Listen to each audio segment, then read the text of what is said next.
All right, a couple of things. We're going to learn a little bit about PID control today. How many of you have dealt with PID control? Anybody? Where, in what context? For heater vanes on vinyl extruders. Okay. All right, so you probably had some type of heating element that had to heat up the vinyl. Correct. And the PID controller probably did not output a continuous signal that varied. Probably did not, unless it was really expensive, but it probably did not vary the heating level. It probably turned the heater on and off in order to control. Right. You can still implement PID control, but the classic PID control has a continuous input as well as a continuous output.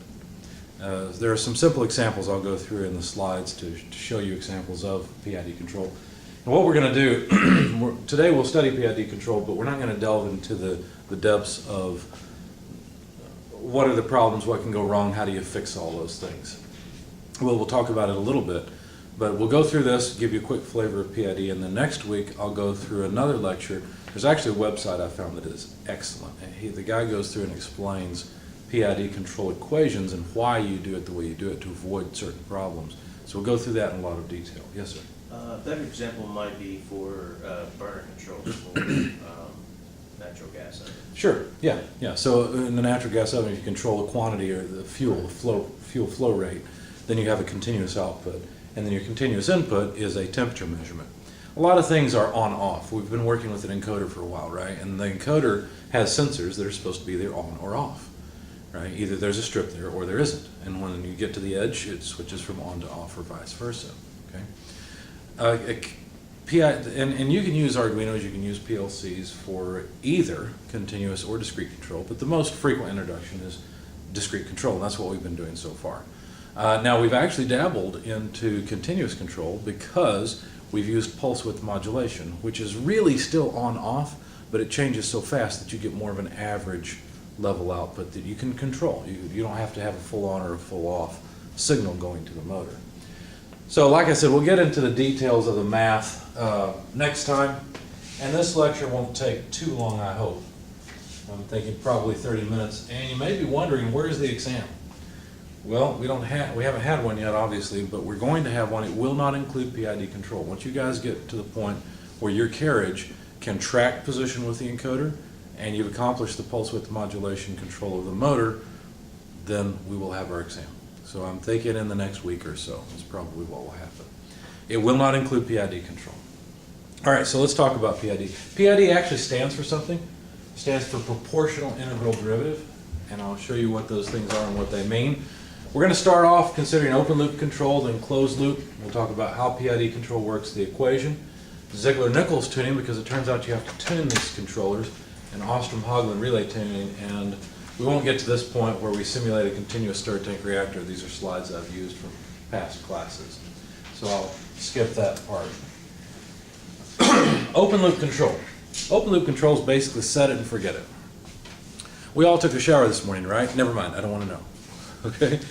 Well, you get in the shower and what do? Well, maybe before you get in the shower, you turn the hot on, right? You turn the cold on, you get it just right, just the shower temperature you like, and then you pull the bypass or whatever to get the water to come out of the shower, right?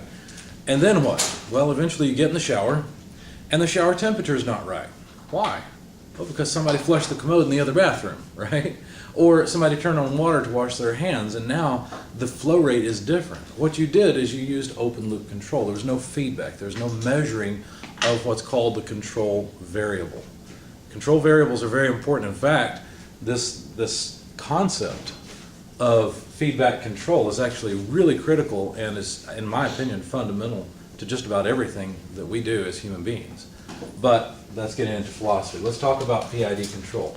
So in your car, let's just say this is your car, you're going along on a level road, you find just the right pedal position so that you can go 60 miles an hour. Life is good. Can you just lock, if there was a lock, could you just turn a lock on the pedal and keep it there? No. Why not?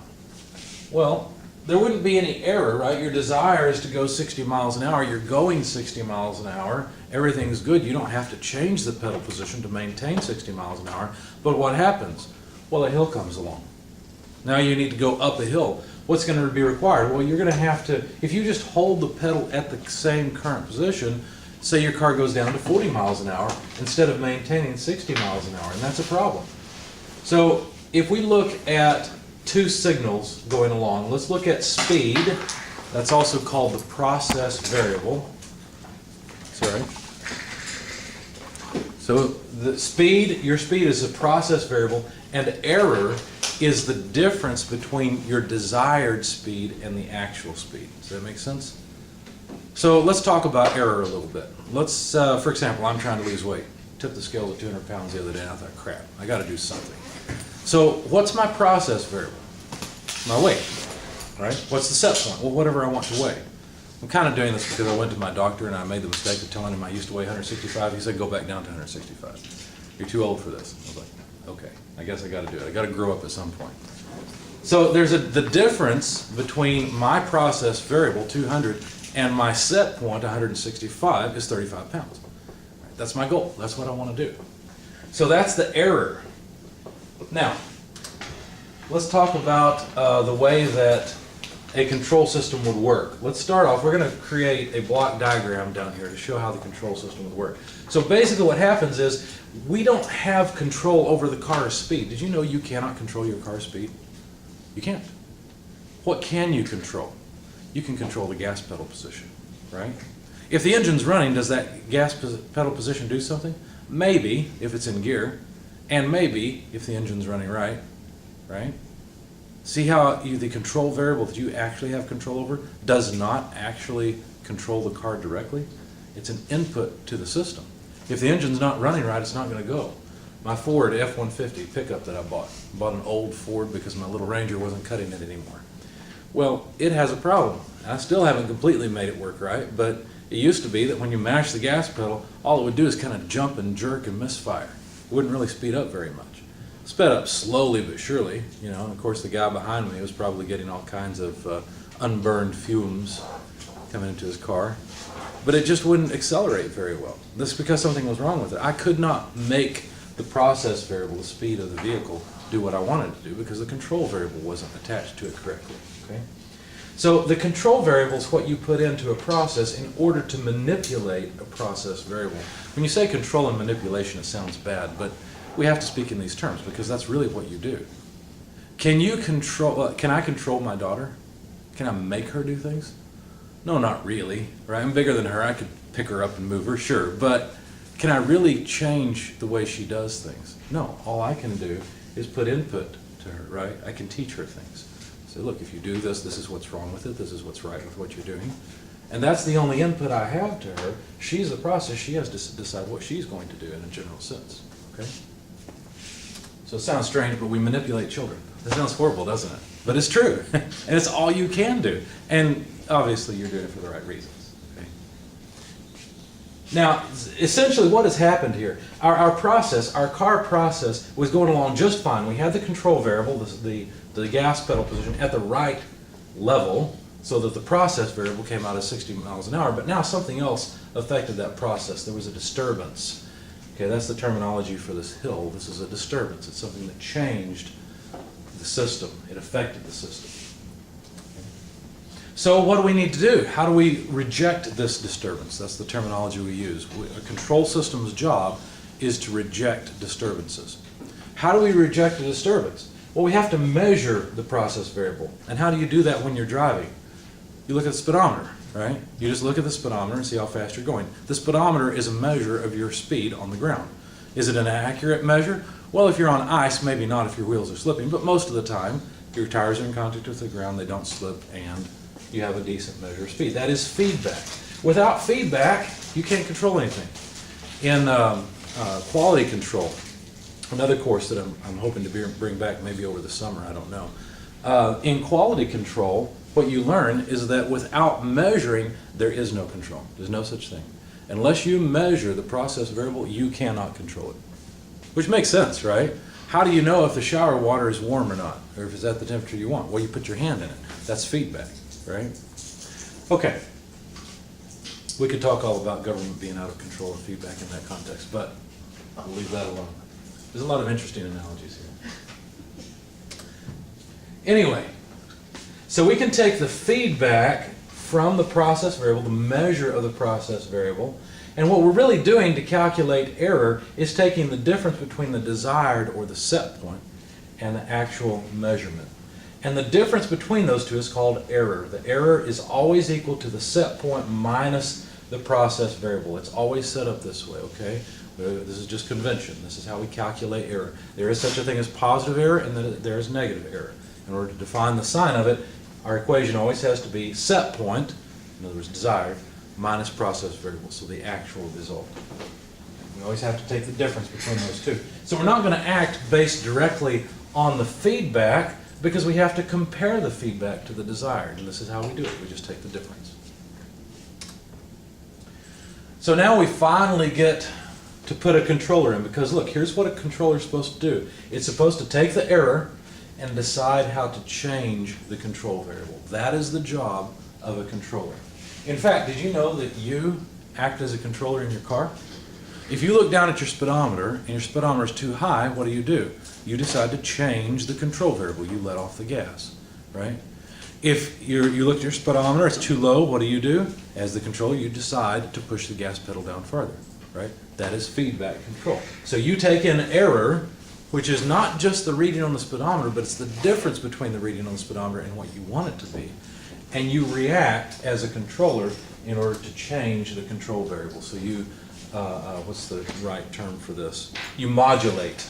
In other words, you change the position of the control pedal, the gas pedal. That's the job of a controller.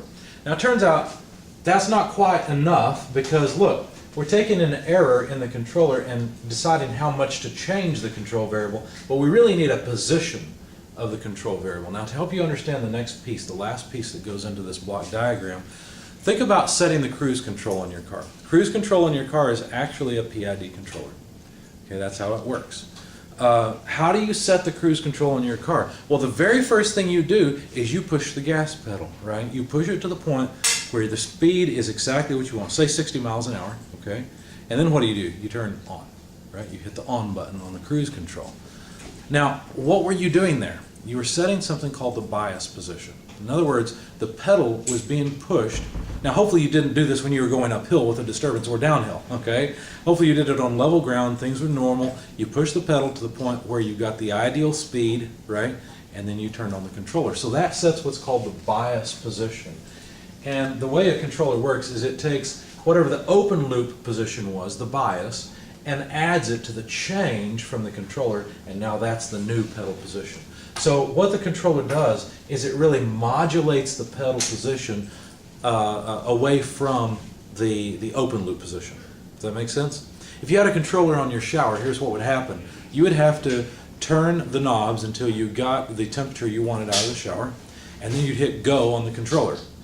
And what the controller would do then is it would measure the temperature coming out of the the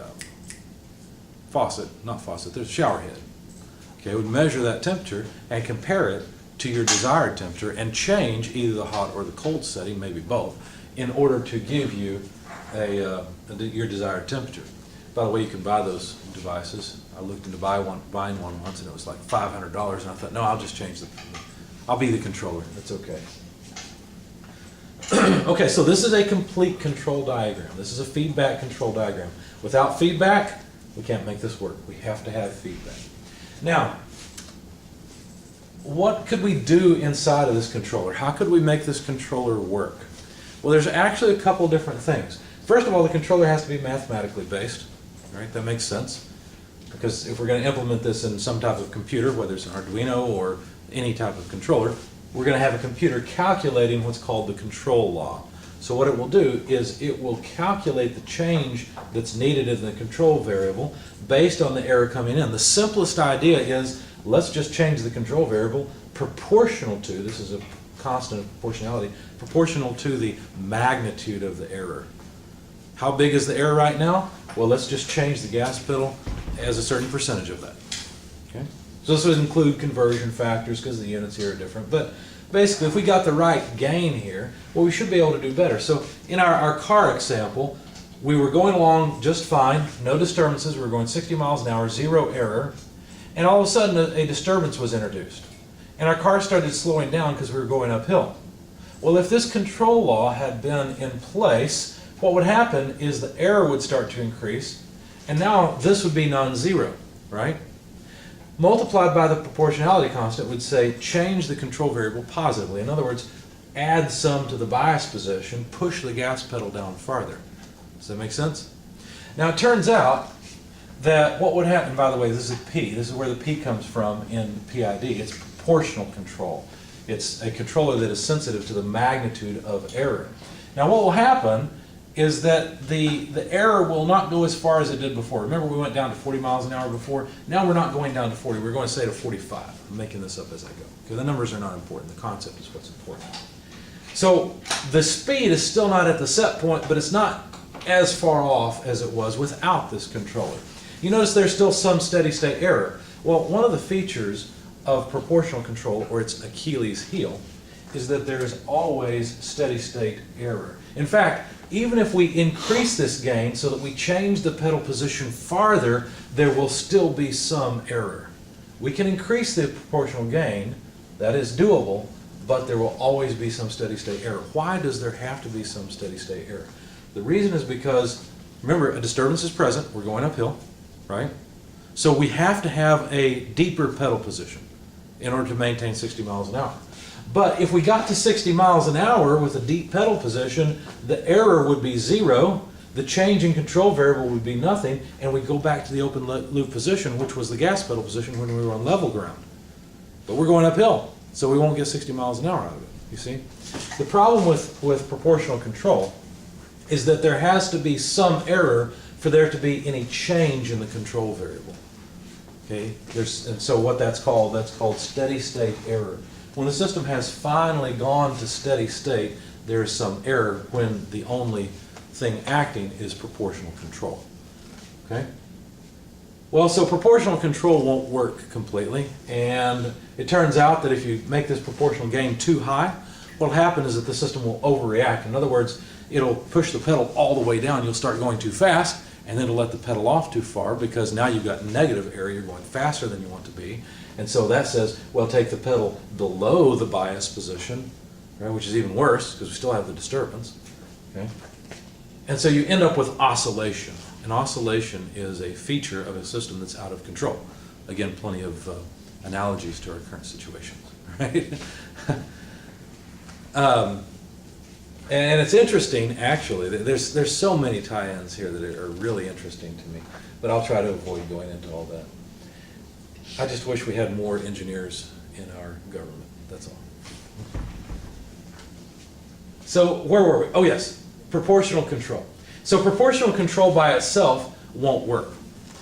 Have you guys ever had a problem that was small, and the problem just never went away? Day after day, the problem was still there. And finally you're like, forget it. I am willing to spend a whole week solving this problem so I never have to deal with it again. You ever had a problem like that? I have. Okay? I can't think of a good example right off, but you understand what.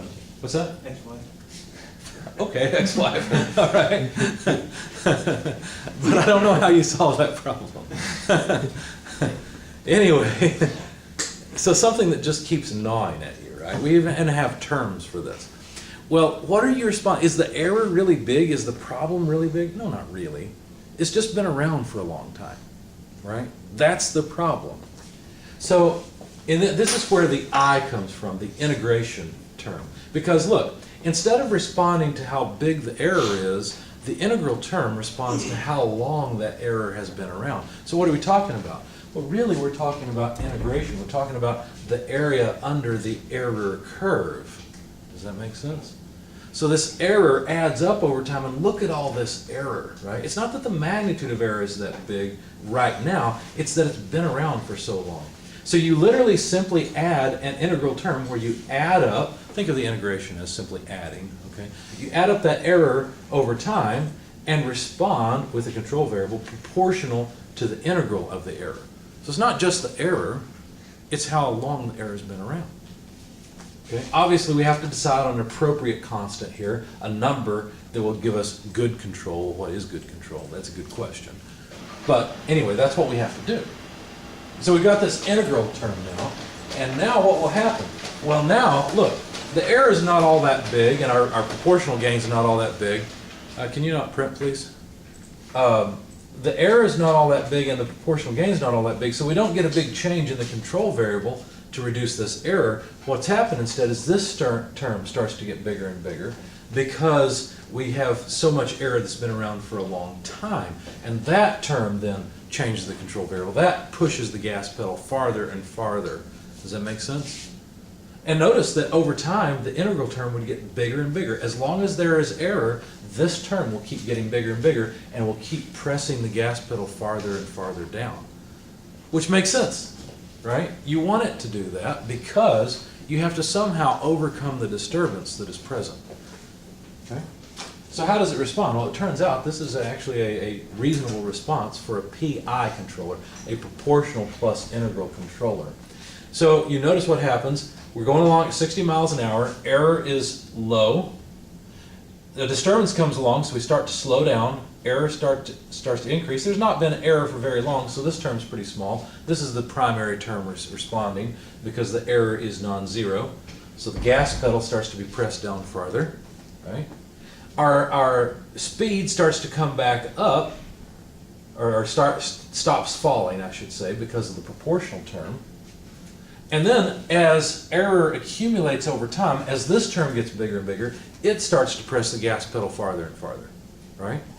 And as it presses the gas pedal farther and farther, our speed increases and the error decreases. As the error decreases, this term stops responding, right? As the error goes down, this number is going down, and it's approaching zero because the error is approaching zero. But this term remembers how much area is under this curve. It remembers the area under the error. It remembers that error that came around, and it compensates for it. So that you do end up at a steady state right on the set point. Does that make sense? So basically what this term does, its job is essentially to measure the disturbance. Because the bigger the disturbance, the more error area will be underneath the error curve. And it remembers it basically, it just holds it, and pushes the gas pedal farther than the open loop position so that we maintain the desired set point. Okay, now there is a problem with the integral action. It is possible that, I joked about this the other day. I told the students, let me see how much time I got. We're doing okay. I told the students that I'm interested in buying a Shelby Cobra. Okay, I thought, why not? I'd love to have a motorcycle, but I know I'd kill myself on a motorcycle or somebody else would kill me. Can't afford that, so the convertible is the next best thing.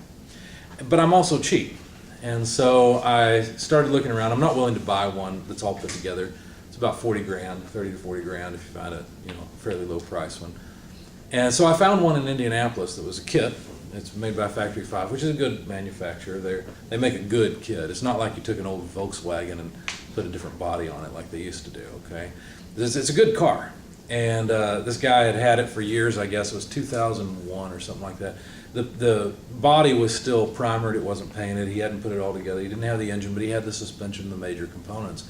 It was only 12 grand. I was like, man, if I just had a shop, I would go up there right now, go to my bank, get a loan, whatever I got to do, and I would bring that thing home. Well, he sold it, tragically. But I still am interested in one. Now, the thing is that I want a car that is efficient. That's why I drive the car I have. I like fuel economy. But, so I'm the kind of guy that would buy a Shelby Cobra and put a 6-cylinder engine in it. Don't kill me. Okay? I would, because I would it's the look of the car that I like. I don't really care about racing people at a stoplight or anything like that. I'm interested in the look of the car. That's what I appreciate about it. I figured out a way to get performance and fuel economy. I think I showed you guys the white zombie electric car. You remember that? Well, I realized all I got to do is get it. That one was actually perfect for me because it had no engine. I could retrofit it with a electric motor and some batteries, and then when I got here, I could just plug in. So it would be fuel economy plus performance.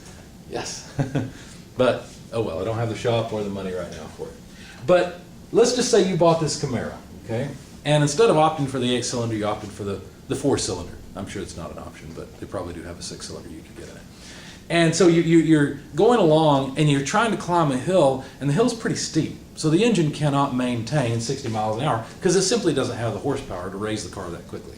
Does that make sense? Well, what's going to happen? Let's say that your controller is active, you've got your cruise control on, you're going 60 miles an hour, you encounter a steep hill, and what happens? Well, your speed decreases rapidly, error increases rapidly, your integration term is adding up error and responding, and it basically gets to the point where it changes the control variable. It pushes the pedal all the way to the floor, but your engine simply cannot maintain 60 miles an hour because it's climbing too much, right? Well, what's the integral term going to do? Well, it's going to look at this area. It's just going to keep adding it. It's going to keep going. Nope, still not going fast enough. Nope, still not going fast enough. It's going to say we need to push the gas pedal harder and harder. It's trying to drive the gas pedal through the floor, and it can't, right?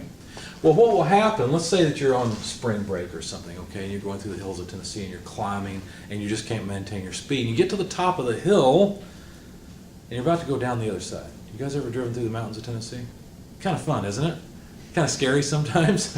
Okay. Well, what happened? Well, remember your integral term is all wound up. That's the term, is that the integral term is wound up. Okay, you got integral wind up. It remembers all this error. So what does it do? Well, it keeps the gas pedal on the floor while you're going down the hill. Is that a good idea?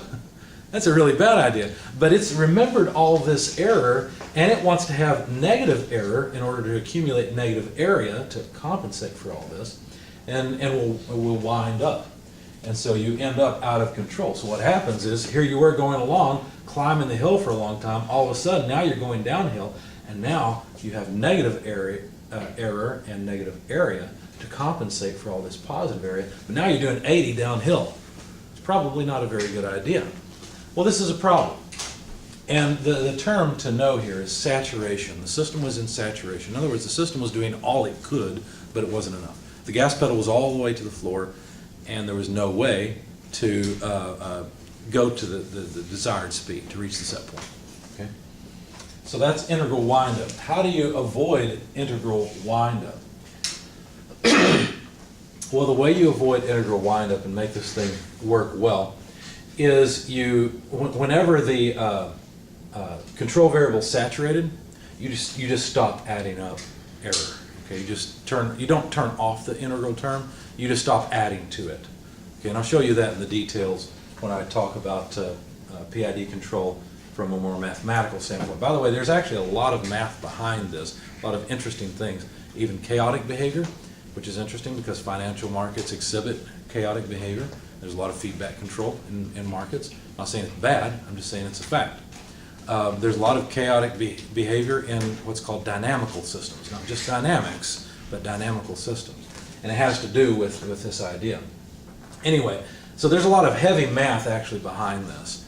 You can analyze, you end up using Laplace transforms to analyze system models and things, and that's what my controls class was all about when I went through chemical engineering, and I studied all this, was a bunch of math. And honestly, the amount I knew about PID control was about this much. The way I'm teaching it to you, I think is a little bit more practical, it's a little more useful, because you understand how this thing is supposed to work, and you can more intuitively tune it to make it work the way it should. Anyway, going back to our integral term, we'll just turn off this term if the control variable is saturated. And that can be saturated high all the way on the floor or saturated low all the way up. Okay, if we're going downhill and the pedal's all the way up and we're going faster than we want, well, why add up error? We can't make it go any slower by modulating that control variable. We need a new control variable. What might the new control variable be? The brake pedal position, right? That's the only way you can make it slow down while it's going downhill if the hill is steep enough. Anyway, now notice there's still a problem here. We've got this nice proportional and integral idea, but look, we end up with significant drop in the process variable. We ended up with significant error. How could we keep from going so far into the error region? How could we maintain the set point better? Well, look at this. Early on, when the error first appears, is it very big? No. So this term doesn't respond very much. Has it been around for very long? No. So this term doesn't respond very much. But look at the slope. So we can respond to not just the magnitude or the integral, but to the derivative, the slope. Okay, and that's what the D stands for, is derivative control. So if you look at the very beginning there, the slope is very, very high. So what if we add another term that responds to the rate of change of the error? Don't worry about this dE by dt. This is not calculus. You won't have to integrate this. It's a concept. It's the slope. It's how quickly the error is changing over time. And you notice that the slope is actually fairly large. So